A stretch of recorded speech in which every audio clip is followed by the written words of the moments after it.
August 8, 1973, Tokyo, the Hotel Grand Palace, room 2211. A man steps into the hallway, expecting a meeting. Instead, he's met with a sedative-soaked rag and a group of state-sponsored killers.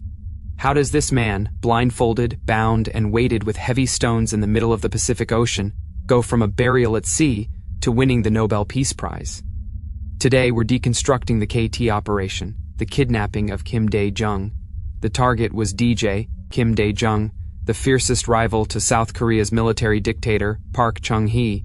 DJ was in exile, but for a dictator, distance is just a delay. The KCIA didn't work alone. Rumors persist that the 22nd floor was cleared out by the yakuza, specifically the notorious Toakai syndicate. But here's where the perfect crime gets sloppy. In room 2210, investigators found something the agents forgot, a fingerprint. It belonged to the first secretary of the South Korean embassy. The trail wasn't just warm, it was burning. For 5 days, the world didn't know if DJ was dead or alive. He was drugged, driven to Osaka, and thrown onto a boat. Imagine the psychology of this moment. DJ later recalled being tied to heavy weights. He knew the protocol.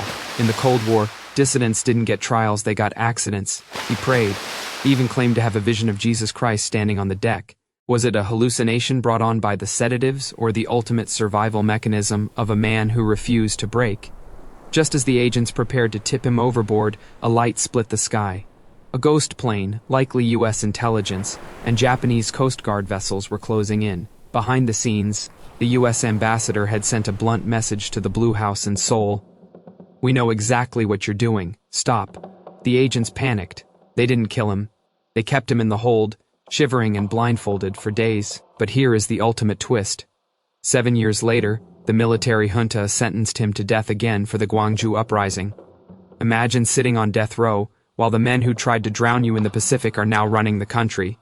But Kim didn't seek revenge. In 1997, he won the presidency. His first major act? He pardoned the very dictators who had signed his death warrants. In 2000, he introduced the Sunshine Policy. Inspired by Aesop's fable, he believed that only the sun, not the wind, makes a traveler remove his cloak. For his work in democracy and reconciliation with the North, he was awarded the Nobel Peace Prize in 2000. They tried to bury him in the ocean, and they tried to hang him in a prison. Instead, they made him a legend. The weights were heavy, but his will was heavier.